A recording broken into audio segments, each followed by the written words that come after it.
Gematria. This is where that at the beginning of these alphabets, the Greek alphabet was in the creation back about 800 BC.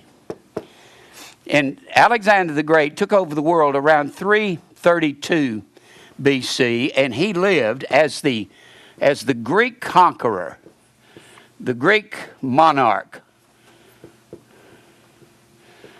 As the Greek conquered the world, he lived for 12 years until 320 BC, where it's believed that one of his generals, probably one of the four that took his place, either Cassander, Lysachemus, or Seleucus or Ptolemy, one of these is believed to have poisoned him and killed him. And when he dies as a young man, about 32 years old, in 320 BC, he is the monarch of the world for 12 years. And when he takes over the world, he is just a kid, and he's out there conquering the world, and he gives all of the world its languages, gives all of the world all of its culture. When the Romans end up ruling the world during the days of Jesus, they're just a bunch of barbarians slaughtering and killing and trying to conquer all the world. And the Romans have no culture, so they hold on to the Greek culture, the Greek languages. You got two words for tongue in the Bible. You have the word glossa, which means foreign language. We get our word glossary. A glossary is a section of a book with words that are foreign to the average reader. And then you have the word dialectos. And the word dialectos is our word dialect. And they had a different dialect of the Koine. Koine is the word common. They had a common street language in every city-state, and those languages would differ as much as two foreign languages in our day and time. This is what the Bible's talking about, how here we every man enter on dialect wherein we were born. And they all spoke with other glossa, heteroglossa, other tongues. It's not Pentecostal tongues. It has nothing to do with that. Now, Constantine gave us all these languages. So the development of the Greek language began somewhere in the neighborhood of 800 BC. When the Greek language was created, did I say Constantine? Excuse me. Alexander the Great. Thank you. Mary's the only one that's got guts enough to correct me. Please feel free when I say something that's not right, because my mind is about 25 miles ahead of where I'm talking right now, and I'm getting to thinking way up yonder. It's so easy to say Constantine when we know that he brought the Christ Mass into the church. All right. So when they started this language, they began by assigning, when they invented the language, they assigned numerical value, and they spoke in numbers. When you find the number of the beast is 666, that's called gematria. It is gematria. And that is where you give an assigned number to every one of these letters, A, B, G, D, E, Z, E, theta, iota, kappa, lambda, mu, nu, so forth. So these are the small letters. These are the large. Always pay attention to the small letters. You very seldom find anything in the large letters. So 1, 2, 3, and you count up to 10, and then you go 10, 20, 30, 40, and on up to 100, and then you go 200, 300, and so forth, all the way down to the omega. Now, I'm going to show you something about sevens. It's my favorite, it's one of my favorite gematria things to show how God has ordained everything in the Bible. Go over to, I don't even know where to start. Go to Romans. Go to Romans, the 8th chapter. Romans, the 8th chapter. And we're still talking about 7 and baptism. Romans 8.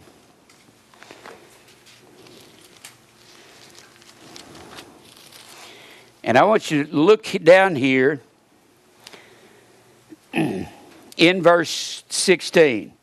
The Spirit itself beareth witness with our spirit that we are the children of God.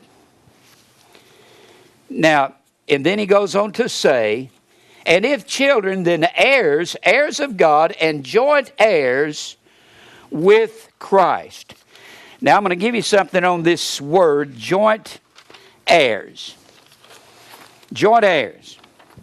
Joint heirs is plural. Here is the word, S-U-G-K-L-E-R-O-N-O-M-O-I.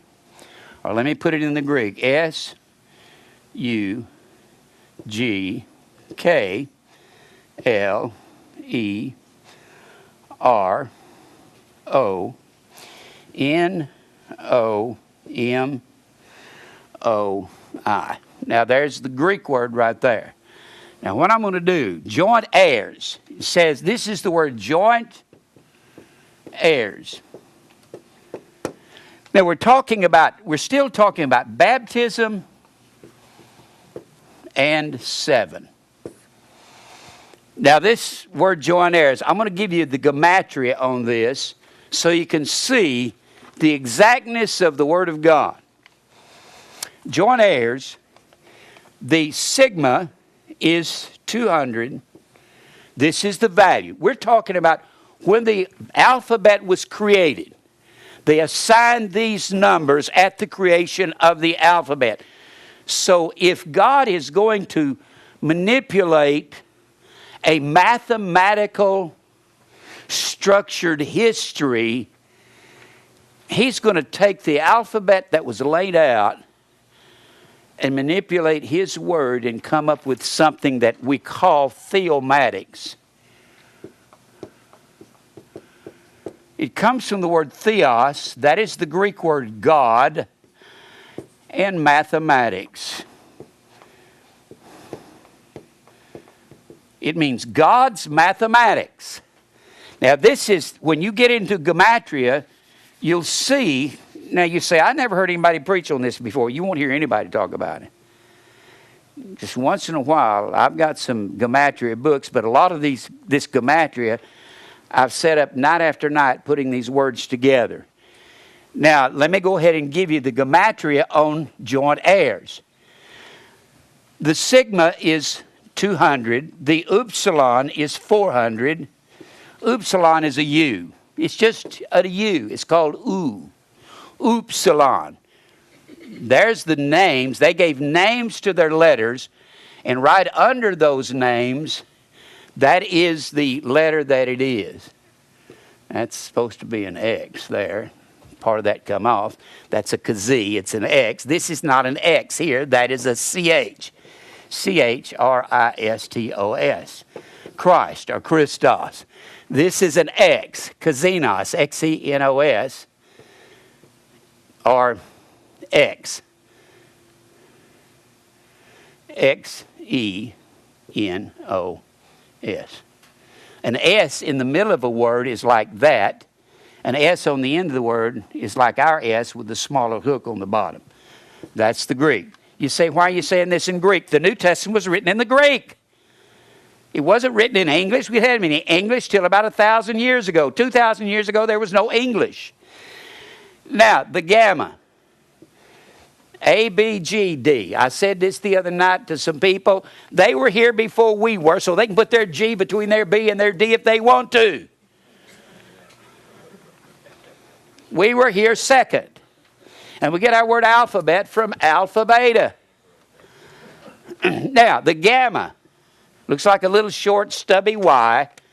The gamma is 3. And the kappa's 20. The lambda is 30. The eta, you got 2 E's, a short E and a long E. A short E like that. A long E like that. That would be like in met. This would like they in like a in they They. Then you've got the eta. The eta is 8. The rho or the R is 100. And the Omicron is 70. The Nu, or the N, is 50. The Omicron is 70. One more time. The Mu, or the M, is 40. The Omicron is 70. And the Iota, or the Iota, is 10. Now this adds up to 1,071. That doesn't look like much to you, does it? Except those of y'all that know what this is about. Now the air in Israel was called the fish. You know, you see fish on the back of cars. It's supposed to be Christian. That's because in the first century, the believers, or the heirs of Israel, were called fish. Why were they called fish? Well, because the baby was in the womb in a lake inside the sack, the water sack of the woman, or a lake, for 40 weeks. 40 times 7. 7 and 40 and 4 go together. In fact, the 4 is what baptizes you. There are 4 judgments. 4 judgments: the sword, the famine, the pestilence,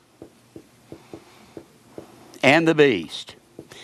And when God got through bringing the sword, the famine, the pestilence, and the beast upon Israel, that will take them to the end of time, and He will seven us, spiritual Israel, He will seven us with these 4. In fact, when you go to Leviticus, the 26th chapter, look at that real quick. I'm giving you 7 because this is the baptism. 7 is the baptism. Look here in Leviticus, the 26th chapter. If you'll follow with me, you'll go into a state of shock in just a minute.